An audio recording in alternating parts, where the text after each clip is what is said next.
My body, my right. The mood is festive, but the issue stirs anxiety. These demonstrators were protesting a government plan to impose restrictions on abortion. They are getting involved in people's personal lives, says Meltem Oral, an art history student and women's rights activist. Even going so far as to lecture us that each family should have 3 children. Critics of the government say the abortion issue is one of many that shows a growing intolerance on the part of the Erdogan government, now in office for a decade, and a greater desire to meddle in citizens' lives.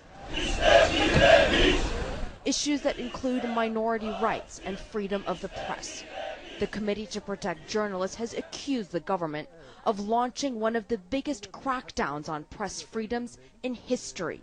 Ahmed Shuk, a prominent investigative journalist, is among dozens who have been detained. Released for now, although his case is still in court. They said I was a terrorist, he tells us, but he says it was really because of a controversial book he was working on. Turkey may seem like a vibrant democracy when compared to its eastern neighbor.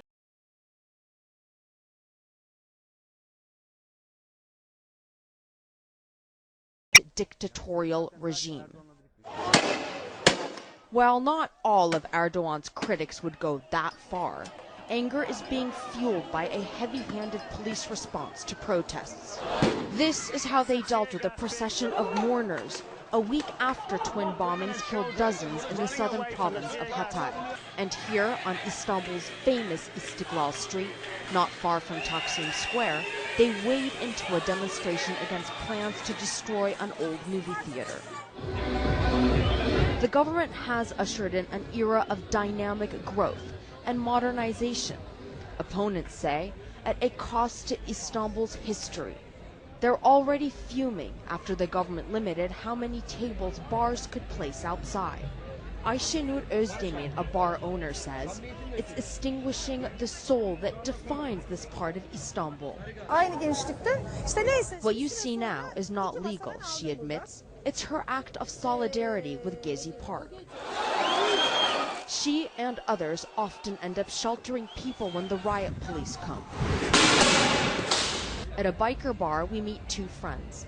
Taksim has always been a culture of fun, Hakan, a bartender, tells us, but the government wants to change this. It's not an issue of drinking or some trees, his friend Berk adds. It's about the level of interference in people's lives. Both agree that Erdogan has done much for Turkey, but they feel the government is slowly eroding their freedoms and identity. Impromptu alcohol stands have sprung up on the streets of Istiklal, and there are many other acts of defiance. The message to the government? You can't stop us living how we want to. Arwa Damon, Siana, Istanbul.